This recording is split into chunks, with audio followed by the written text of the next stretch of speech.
solamente estaban habilitados para sus usuarios, es decir, para los funcionarios del banco, pero ahora están dispuestos a todo el público, ¿no? Son libres, los pueden bajar, los pueden utilizar, ¿no? Entonces, volviendo al tema de la definición, es un parámetro estándar, es un instrumento que sirve para medir, ¿no? Pero además es un dato que nos permite resumir todo un concepto de evaluación en una cosa muy pequeña, ¿no? Es decir, cuando nosotros queremos analizar, no sé, de manera rápida, por así decirlo, el crecimiento económico, ¿qué es lo primero que se les ocurre?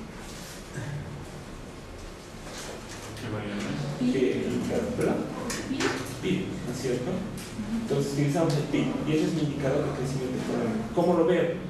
No lo veo aislado, ¿no? Yo veo el PIB y lo comparo con una serie, o lo comparo con otros países, o lo comparo con la región, ¿no es cierto? Entonces es un numerito, una variable que nos permite hacer comparaciones, se construye un estándar, nos sirve para la medición, pero básicamente resume todo un concepto de evaluación en un dato muy chiquito. Buenos días. Entonces esa es la definición de indicador. Lo que me interesa es que ustedes manejen su propia definición y que la tengan clara. Pueden utilizar cualquier definición conceptual que a ustedes les parezca, siempre y cuando cumpla con estos parámetros. ¿Cuál es la finalidad de los indicadores? Aquí vamos a hacer una pausa para comentarles a los compañeros que estamos viendo ahorita el tema, o bueno, en la sesión presencial número 2 vamos a ver el tema de indicadores. Indicadores desde un punto de vista estadístico. Estábamos conversando con los compañeros un poco acerca de la definición que uno le puede dar a un indicador. ¿Qué es un indicador? ¿No? En ese sentido, la teoría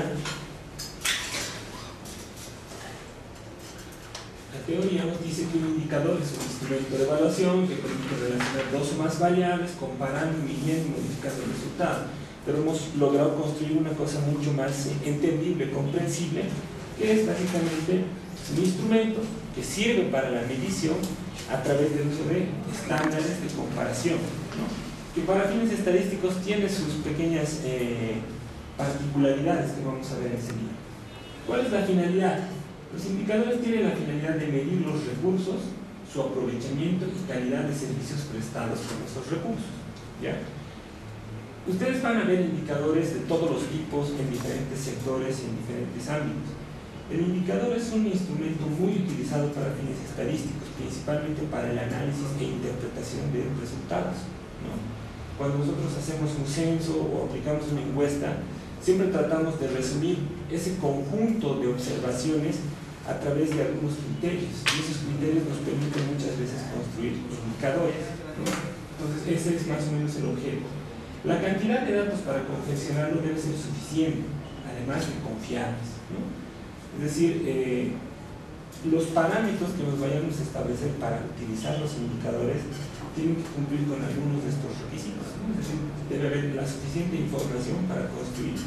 Por ejemplo, a ver, si vamos a ver el tema del índice de precios al consumidor, por ejemplo, ¿no? Ustedes saben que el año pasado ha habido un problema por el cambio de año base para el índice de precios al consumidor, ¿no? Entonces, ¿cómo se hace este cambio de año base? Justamente se hace utilizando series históricas que tienen que cumplir con, digamos, cierta homogeneidad a lo largo del tiempo para poder ser comparables, ¿no es cierto? Es decir, si en la medida que va evolucionando el tiempo, que van evolucionando también las políticas públicas, etcétera, se van haciendo ajustes, se va modificando mucho el tema de las variables, pero tiene que haber un criterio de ajuste, un parámetro de ajuste que las haga nuevamente comparables, ¿no? Por eso que siempre fijan un año base, ¿no? Para poder hacer elementos de comparación. Por ejemplo, si queremos ver cotizaciones del dólar, ¿no? Por así decirlo, lo que se hace también es utilizar tipos de cambio ponderados anuales, porque las variaciones de diferencial cambiario son diarias en algunos casos. Entonces se pondera a nivel anual para poder hacer las comparaciones año tras año, ¿no? Entonces, de ahí viene esta parte que debe ser suficientes y además confiables. Será sencillo en su elaboración para ser interpretado correctamente, será práctico y fácil de obtener. ¿Qué opinan ustedes sobre esta segunda parte de la finalidad de los indicadores? compañero, ¿qué dices? Bien, yo estaba más pensando en la primera parte, porque dice la cantidad de datos para el confeccionador debe ser suficiente. O sea, ¿cuál es suficiente, digamos, ¿no? O sea, nos vamos a basar en la teoría, no sé, de la probabilidad. ¿Qué cantidad de datos es eso, no? No es suficiente. O sea, tiene que ser suficiente de acuerdo a tu modelo teórico que tú plantees para hacer un indicador. Te pongo un ejemplo, ¿no? Si voy a construir un indicador propio, ¿no? Por ponerte así un ejemplo, para una investigación X, ¿no? No sé, que se llame el índice de calidad de la vivienda, por ejemplo, ¿no? Es un indicador. ¿Cómo construir ese índice? He partido de elementos teóricos definiendo un conjunto de variables, ¿no? Esas variables, a esas variables les he asignado un peso, una ponderación. Vamos a ver más adelante un ejemplito de eso. Se les asigna una ponderación, pero ¿cómo asigno yo esa ponderación? A mi criterio, a mi juicio. Hay varios tópicos para asignar este tipo de atributos a una variable. Uno es contar con una serie histórica mínima, ¿no? Para que una serie histórica sea mínima, deberíamos considerar por lo menos 10 años, por lo menos. Con un mayor margen de error, una serie de 5 años. Por debajo de eso ya no es útil. El indicador pierde representatividad. Segundo, si no tengo esa serie histórica que sea confiable, utilizo criterios no cuantitativos. Utilizo criterios, por ejemplo, como consultar con expertos. O sea, hay gente, ¿no?, que maneja ciertos temas. Por ejemplo, en el caso de este tema de los tipos de cambio, podré hablar, digamos, con un analista del Banco Central en tema cambiario. Podré hablar con Juan Antonio Morales, por ejemplo, ¿no?, el presidente del Banco Central, etc. Entonces, podemos hacer ese tipo de consultas para establecer esos parámetros, ¿no?, que son imputaciones no cuantitativas. Entonces, en función de eso es que podemos definir una información suficiente, ¿no? Pero en este caso de las series, pues si hay un número de 10 años, como tú dices, me imagino que también se basa en alguna teoría, ¿no? O sea, me estoy recordando la teoría de la probabilidad, digamos, para hacer los muestreos, para hacer un muestreo, por ejemplo, está, digamos, de alguna manera estandarizado, no sé, con su término ahorita, en el cual, digamos, hay una serie de porcentajes que se debe usar que son representativos de la muestra, ¿no?, de la población. Entonces, me imagino que también hay, ¿no?, algo así, una teoría que se respalda, digamos. Para el tema de indicadores no hay. No hay.